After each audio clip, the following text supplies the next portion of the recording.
இங்க வெண்ணிலான்ற பொண்ண ஸ்பை கேமராலாம் வச்சு அந்த பொண்ணுக்கு எதுவுமே ஆயிடக்கூடாதுன்னு சொல்லிட்டு ஒரு போலீஸ் டிபார்ட்மெண்ட்டே ஃபாலோ பண்ணிட்டு இருக்காங்க. ஆக்சுவலா கொஞ்ச நாள் முன்னாடி ஒரு பொண்ணுக்கு பர்த்டே பார்ட்டிலாம் முடிஞ்சு அவன் பாய் ஃப்ரெண்ட் விட்டுட்டு போவான். ஆனா கொஞ்ச நேரத்துல யாரோ ஒருத்தவன் அந்த பொண்ணுக்கு இன்ஜெக்ஷன் போட்டுறான். உடம்பெல்லாம் கருப்பாயிடுது. பார்த்தா அடுத்த நாள் குப்பை தொட்டில இறந்து கிடக்குறான். இந்த நியூஸை ஹீரோக்கு இன்ஃபார்ம் பண்றாங்க. பார்த்தா அவன் தோள்பட்டையில இருந்து கை வரைக்குமே அதே பிளாக்கா தான் மாறி இருக்கு. இந்த நியூஸை பார்த்ததுமே அவனே போலீஸா தான் இருப்பான். ஸோ இந்த கேஸ்ல நம்மளே போலாம்னு சொல்லிட்டு முடிவெடுத்துறான். பட் இவனோட கை இப்படி ஆனதுனால தான் அன்ஃபிட்னு சொல்லிட்டு இந்த டிபார்ட்மெண்ட்ல இருந்து தூக்கிருப்பாங்க. இந்த கேஸை பார்த்ததுமே இவனே வந்திருப்பான். ஆனா சேர்த்துக்க மாட்டாங்க. இருந்தாலுமே இவன் அன்அஃபிஷியலா நான் விசாரிக்கிறேன்னு சொல்லிட்டு வந்து கிளம்பிடுறான். ஆக்சுவலா இவரோட பொண்ணுக்குமே இதே தான் நடந்திருக்கும். ஸோ அதனால தான் விசாரிக்கவும் வந்திருப்பாரு. இவரோட ஃப்ரெண்டு போலீஸா இருப்பாரு. அதனால இவர் ஹெல்ப் பண்ணதுக்காக போலீஸையும் கூட அனுப்பி வைக்கிறாங்க. அப்பதான் முன்னாடி நாள் பெஸ்ட் பர்த்டேன்னு சொல்லிட்டு எப்பில போஸ்ட் போட்டிருப்பா. ஆனா அதே எப்பில அந்த கொலைகாரன் இந்த பொண்ணை கொலை பண்ணி ஃபர்ஸ்ட் பர்த்டேன்னு சொல்லிட்டு போஸ்ட் போட்டு வச்சிருக்கான். ஆனா அவங்களோட பாய் ஃப்ரெண்டை விசாரிக்கும் போது அந்த பொண்ணு ஒரு செயின் போட்டிருப்பான். ஆனா இறந்து கிடக்கும் போது அந்த செயின் இருக்காது. ஸோ அந்த செயின் எங்க தான் இருக்குன்னு சொல்லிட்டு தேட ஆரம்பிக்கிறாங்க. அண்ட் சிசிடிவி ஃபுட்டேஜ்ல அதே டைம்ல ஒருத்த வாக்கிங் போனது தெரிய வருது. ஸோ அவனையும் தேட ஆரம்பிக்கிறாங்க. அப்பன்னு பார்த்து போகும்போது ஒரு பழைய கார்ல அந்த செயினோட டிசைன் யாரோ வரைஞ்சிருக்கிறது தெரிய வருது.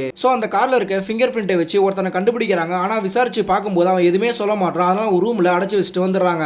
ஸோ டைம் போக போக அவன் சைக்கோ மாதிரி பண்ண ஆரம்பிக்கிறான். அவன் கிட்ட இருந்து ஒரு டேப்லெட் எடுத்திருப்பாங்க. அதை கொடுங்கன்னு சொல்லிட்டு ரொம்ப கெஞ்ச ஆரம்பிக்கிறான். அந்த டேப்லெட்டை பார்க்கும்போது தான் ஞாபகம் மருத்துக்காக போற டேப்லெட்னு தெரிய வருது. ஸோ அதை பத்தி விசாரிக்கும் போது தான் அவனோட லவரை மறக்க தான் அந்த டேப்லெட்டே போறான்னு சொல்றான். ஆக்சுவலா இவனுக்கு சின்ன வயசுல இருந்து எதை பார்த்தாலும் எதை படிச்சாலும் அப்படியே ஞாபகம் இருக்கும். ஸோ இப்போ போலீஸ் ஸ்டேஷன் வரும்போது என்னெல்லாம் நடந்துச்சு சொல்லிட்டு இருக்கா. அதை கேட்டதுமே இவங்க எல்லாருமே ஷாக் ஆகுறாங்க.